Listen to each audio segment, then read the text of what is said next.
आज के इस लेसन में हम देखेंगे कि सेंटेंसेस को सब्जेक्ट और प्रेडिकेट में कैसे बांटा जाता है। जैसा आपको पता है, अगर हमको किसी भी सेंटेंस को सब्जेक्ट और प्रेडिकेट में बांटना है तो हमको वर्ब का पता होना चाहिए कि वर्ब कहाँ है उस सेंटेंस में, और वर्ब जानने के लिए हमको टेंस का ज्ञान होना चाहिए। हमारे इंग्लिश में 3 टेंस होते हैं, प्रेजेंट टेंस, पास्ट टेंस और फ्यूचर टेंस।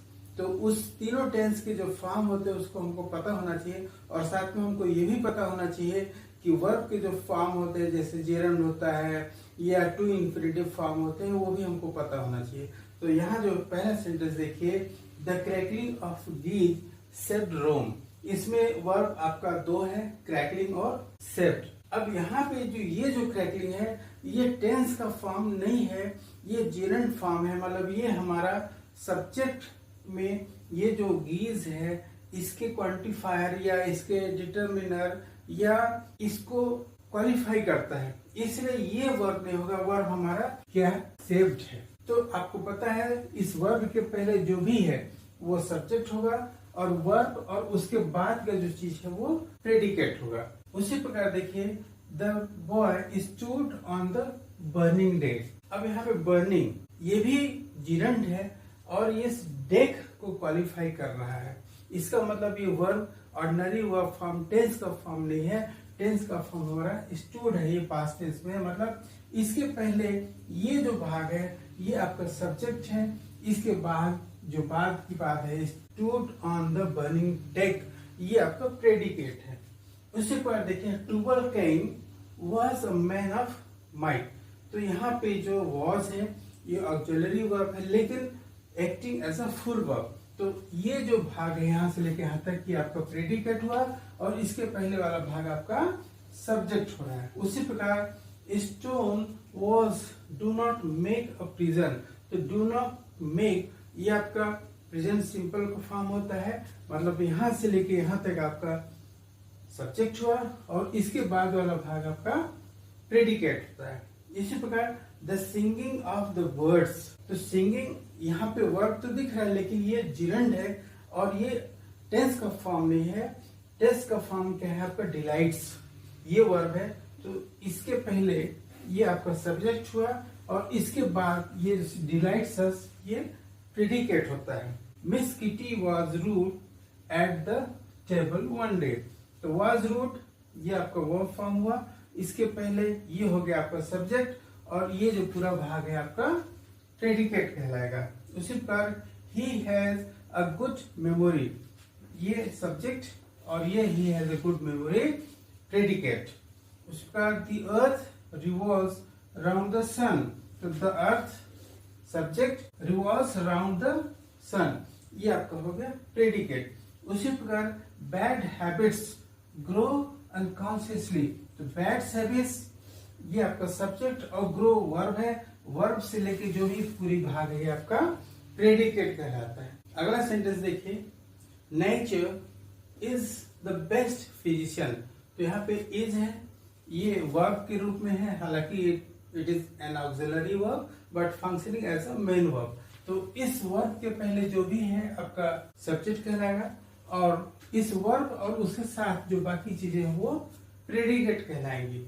उसी प्रकार एडिसन इन्वेंटेड द फोनोग्राफ। तो इन्वेंटेड इट इज वर्ब, और उसके पहले एडिसन सिंगल वर्ड है, लेकिन वो सब्जेक्ट कहलाएगा, और वर्ब और उसके बाद की जो चीजें हैं प्रेडिकेट कहलाएंगी।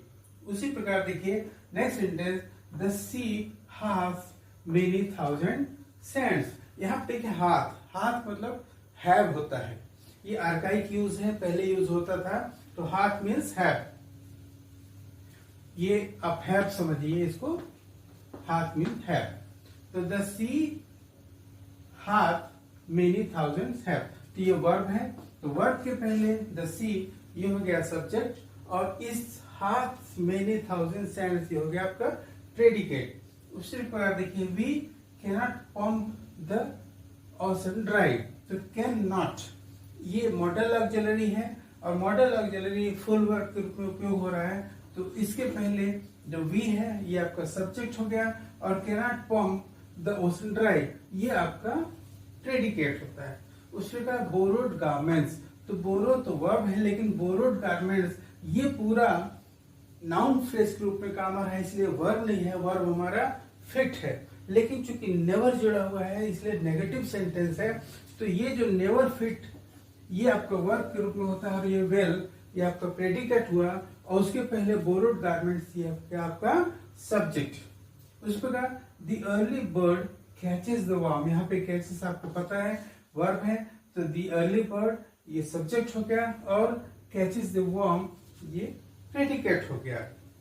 नेक्स्ट देखिए, ऑल मैटर इज इंडक्टिबल, तो इज इंडक्टिबल ये प्रेडिकेट, और ऑल मैटर ये आपका हो गया subject. Next, Delhi is the capital of India, is functioning as a verb, full verb, तो Delhi subject, is the capital of India is predicate. Next sentence देखिए, we should profit by experience, should profit verb है, तो उसके पहले आपका noun हो चाहे noun phrase हो वो सब्जेक्ट होता है, और वर्ब से लेके बाकी के जो भी चीजें हैं आपका उस सेंटेंस का प्रेडिकेट होता है। तो शुड प्रॉफिट बाय एक्सपीरियंस ये प्रेडिकेट है इस सेंटेंस का।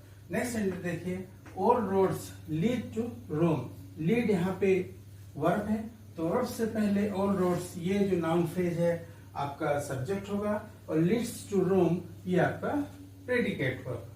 उसी प्रकार नेक्स्ट सेंटेंस देखिए, a guilty conscience needs no excuse, तो यहाँ पे गिल्टी कंसाइंस ये सब्जेक्ट है, और नीड्स हालांकि ये मॉडल ऑक्सिलरी है, लेकिन मॉडल ऑक्सिलरी हो चाहे ऑक्सिलरी हो चाहे फुल वर्ब हो, वर्ब तो है, तो ये जो नीड्स नो एक्सक्यूज यहाँ ये आपका प्रेडिकेट हो गया, और उसके पहले आपका सब्जेक्ट कहलाएगा। Next, a beautiful rainbow soon faded away, देखिए फेडेड यहाँ पे वर्ब है, लेकिन सून क्या है, ये एडवर्ब हुआ, तो ये जो सून फेडेड अवे ये पूरा आपका वर्ब होता है। आपका जो नाउन फ्रेज है अ ब्यूटीफुल रेनबो ये नाउन फ्रेज है, तो ये जो नाउन फ्रेज है आपका सब्जेक्ट हुआ, और सून फेडेड अवे ये आपका प्रेडिकेट होता है इस सेंटेंस का। नेक्स्ट सेंटेंस देखिए, no man can serve two masters, तो कैन सर्व ये वर्ब फ्रेज हुआ, तो वर्ब फ्रेज के पहले जो फ्रेज है ये नाउन फ्रेज हुआ, नाउन फ्रेज आपका सब्जेक्ट होता है इसमें, और वर्ब फ्रेज और उसके बाद के जितने फ्रेजेस हैं ये आपके प्रेडिकेट कहलाएंगे। नेक्स्ट सेंटेंस देखिए, a sick room should be well aired, तो शुड बी वेल एयर्ड ये आपका नाउन फ्रेज, और यहाँ से वर्ब फ्रेज शुरू होता है, तो वर्ब फ्रेज और उसके बाद की जो भी चीजें हैं ये आपका प्रेडिकेट कहलाता है, और ये सब्जेक्ट कहलाएगा। नेक्स्ट देखिए, the due drops glitter, glitter verb हुआ, तो ग्लिटर के पहले द ड्यू ड्रॉप्स ये आपका नाउन फ्रेज होता है, और ये होगा सब्जेक्ट, और ग्लिटर से लेके बाकी जो भी है प्रीपोजिशनल फ्रेज है ये वर्ब फ्रेज है, प्रीपोजिशनल फ्रेज ये आपका प्रेडिकेट कहलाएगा। नेक्स्ट सेंटेंस देखिए, आई shot an arrow into the air, तो शॉट इट इज वर्ब, तो वर्ब के पहले सब्जेक्ट और वर्ब, और उसके बाद की जो भी चीजें वो प्रेडिकेट कहलाते हैं, तो ये सब्जेक्ट हो गया और ये हो गया प्रेडिकेट, और ये आपका सब्जेक्ट। अभी तक आपने जो भी सेंटेंस पढ़ा बहुत सरल थे, अब ये थोड़ा सा ट्रिकी है। A barking sound the shepherd hears, who hears, the shepherd hears, what does he hear, he hear a barking sound, means actual sentence है आपका the shepherd hears a barking sound.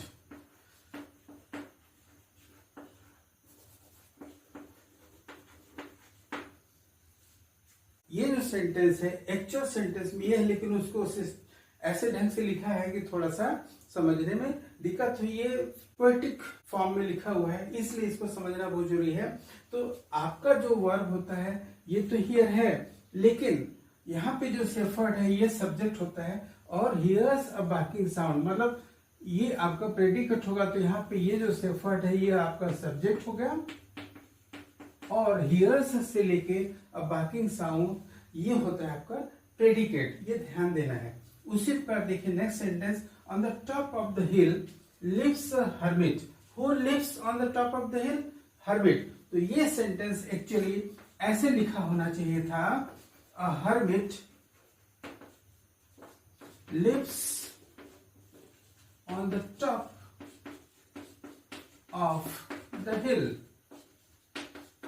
अगर ऐसे लिखा होता तो ये आपका प्रेडिकेट होता और ये आपका सब्जेक्ट होता। तो इस प्रकार नहीं लिखा हुआ है, लिखा इस प्रकार है, ये जो पोएटिक फॉर्म में लिखा हुआ है। तो ये आपका हर्मिट, ये हो गया सब्जेक्ट, और lives on the top of the hill ये आपका प्रेडिकेट होता है। तो ऐसे जब सेंटेंस आएगा तो थोड़ा सा समझिए, आपको सेंटेंस का भाव समझना है क्या कह रहा है, और उसके अनुसार आपको सब्जेक्ट और प्रेडिकेट डिसाइड करना है। आशा है आपको सब्जेक्ट और प्रेडिकेट समझ में आया होगा। मेरे चैनल को लाइक कीजिए, शेयर कीजिए, सब्सक्राइब कीजिए। Thank you.